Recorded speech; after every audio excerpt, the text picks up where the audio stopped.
अब यहाँ क्या ढूंढे रे बंदे। ये कबीर और गोरखनाथ के बीच की चर्चा है। गुरु गोरखनाथ और कबीर के बीच की चर्चा है।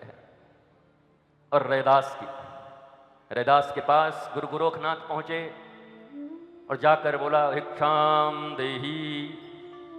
अब गुरु गोरखनाथ की खोपड़ी जो थी, जो खोपड़ लेके चलते थे खपड़े, उसको आज तक कोई भर नहीं पाया था। वो योगी हैं, बहुत बड़े योगी, आज तक इतनी बड़ी उनके पात्र को कोई भर नहीं पाया। 10 क्विंटल भी अनाज डाल दो तब भी इतना खाली रहेगा, और इतना सा डालो तब भी इतना खाली रहेगा, भर कोई नहीं सकता। पुष्पक विमान की तरह एक सीट हमेशा खाली रहेगा। योगी हैं। रैदास जी बैठे मस्ती में अपने, गए जाकर बोला भिक्षाम देही अलख निरंजन।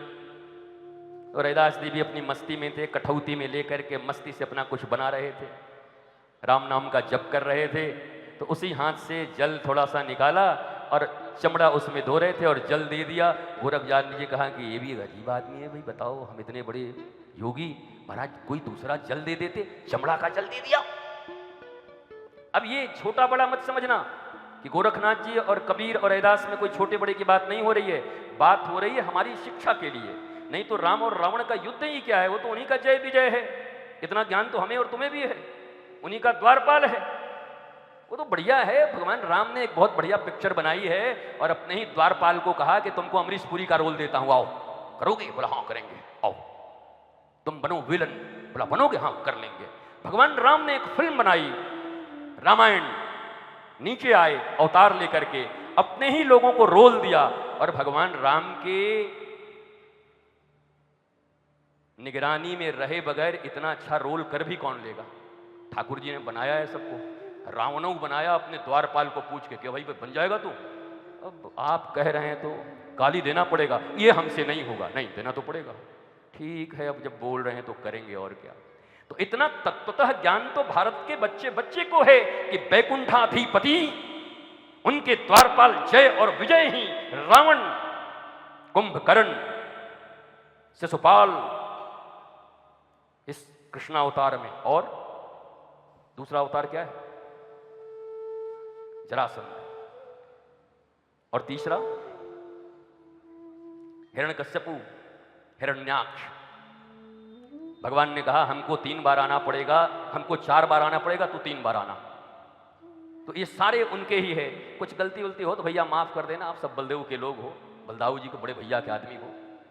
हाँ बड़े साहब के आदमी रहते हैं तो थोड़ी हनक भी ज्यादा रहती, तो थोड़ा हमारे ऊपर भी हाथ रखे रहना।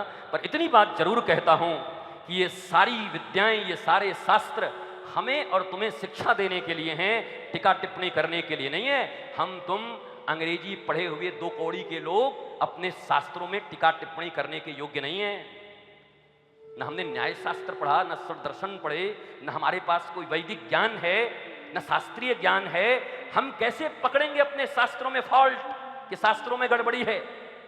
इसलिए यहां जहां भी ऐसी कोई विद्या, जहां ऐसी कोई कथा हो, वो हमें शिक्षा देने के लिए बनी है। नहीं तो भला ये बताओ, भगवान राम, क्या उनको पता नहीं? दुनिया में सब आदमी को पता है, साधारण बच्चे को ही पता है, सोने का हिरन।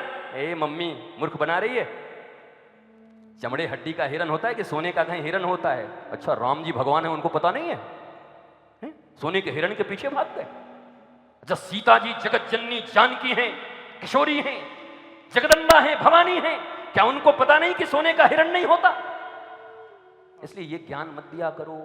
असंभवम है मृगस्य जन्म तथापि रामो लुलुभे मृगाय प्रायः समापन्न विपत्ति काले धियोऽपि पुंसां मलिनीं भवन्ति। असंभव है कि कोई सोने का मृग हो, असंभव है। पर वेद भी जिनको नेति नेति कह के कहता है कि मैं नहीं जान सकता उन राम को, क्या उन राम को इतना पता नहीं था कि वो सोने का मृग है? इसलिए शास्त्रों में विद्वान बनने का प्रयत्न मत करो। शास्त्रों से जो सिखाने के लिए अवतार लिए गए हैं, जो लीलाएं की गई हैं उनसे शिक्षा लें और वैसे बने। टीका टिप्पणी करने के लिए हम नहीं बने हैं।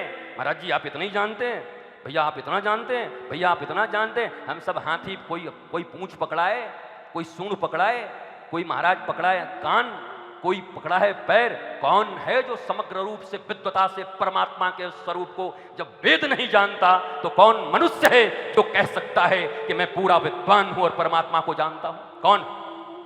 बोलो। तो विद्वता का अर्थ यह नहीं है साविद्याया विमुक्तये। अगर विद्वान हो तो मुक्ति हो जानी चाहिए, विद्वान हो तो चेहरे पर श्री कृष्ण की तरह मुस्कुराहट होना चाहिए। Happy smile, always smile, a perfect smell and perfect smile.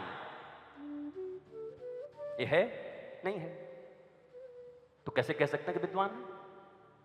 इसलिए विद्वता इत्यादि की बातें छोड़ेंगे। ये सब खेल है, खेलते रहिए आपस में हम लोग। हम 5वीं क्लास पास, तुम 8वीं क्लास पास, तुम 12वीं क्लास पास, हमारा 60% आया, हमारा 70% आया, हमारा 88% आया, हमारा 95% आया। फिर क्या किया? बोला आत्महत्या कर लिया 95% ला करके, क्योंकि जीवन की विद्या नहीं थी। ये सब शिक्षाएं हैं। तो न कोई रैदास जी छोटे हैं, न कोई कबीरदास जी छोटे हैं, और न यहाँ पर कोई गोरखनाथ जी छोटे हैं। इन तीनों महापुरुषों ने, भगवत पुरुषों ने मिलकर के हम लोगों को सिखाया। जब गए भिक्षाम देहि, तो चमड़े के जल को निकाल के उनके पात्र में दे दिया। जब पात्र में दे दिया तो बड़ा गोरखनाथ जी को बड़ा बुरा लगा कि बताओ चमड़े का जल दे दिया। रैदास भी अद्भुत काम करते हैं। तो रैदास जी गए कबीर के घर में, बोला भिक्षाम देहि। कबीर भी नहीं थे, कबीर की पुत्री कमाली निकली बाहर में। अरे चाचा जी आप? बोला अरे कहाँ गए तेरे पिताजी? बोला पिताजी तो नहीं है। बोला कुछ भिक्षा दे दे। बोला मैं अभी डाल के लाती हूँ। बोला आपके पात्र में तो कुछ है। बोला ये तू रख ले। तो कमाली ने उस जल को ले लिया, उनके पात्र में भिक्षा दिया। अब 25 साल के बाद एक बार मुल्तान पहुंच गए गोरखनाथ। तब पूरा हिंदुस्तान एक था, काबुल भी एक था, पूरा अखंड भारत था। तब ऐसा भारत नहीं था, 2 हाथ ऐसे निकले हुए, मुंडी ऐसे, एक पैर है, ऐसा भारत नहीं था। तब भारत अखंड था, ऐसे विराट भारत था। आज भी जो भारत है उस भारत में भी तुम्हारा कोई स्थान नहीं है। केरला में तुम अच्छे से रह नहीं सकते, जम्मू कश्मीर में तुम जा नहीं सकते। बहुत सारे राज्य हैं जहां तुम उपस्थित होगे तो तुमको ये नहीं पूछेंगे कि बलदाऊ जी से आए हो, भूत उतार देंगे तुम्हारा वहीं पर। तुम्हारे रहने का जगह नहीं है वहां पर। यहाँ जितना बोलना है तुम बोल लो, यहाँ जो कहना है तुम कह लो। तो वो राज्य भी अब तुम्हारे पास नहीं है। अब वो भारतवर्ष में भी तुम्हारे पास अपने राज्य अपने नहीं हैं। वो अखंडित भारत भी अब छोटा हो गया है। कई स्टेटों में जाना मना है, दिल्ली के कई जिलों में तुम नहीं रह सकते। तो स्थिति तो बहुत अच्छी नहीं है।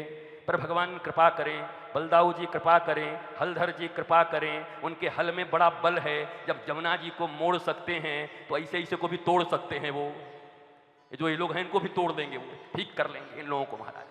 जब यमुना जी को हल से खींच के मोड़ देंगे तो हमारे बलदाऊ जी ये जितने देश तोड़क हैं उनको भी हल से तोड़ लेंगे महाराज। हम लोग साथ में जरूर खड़े रहेंगे।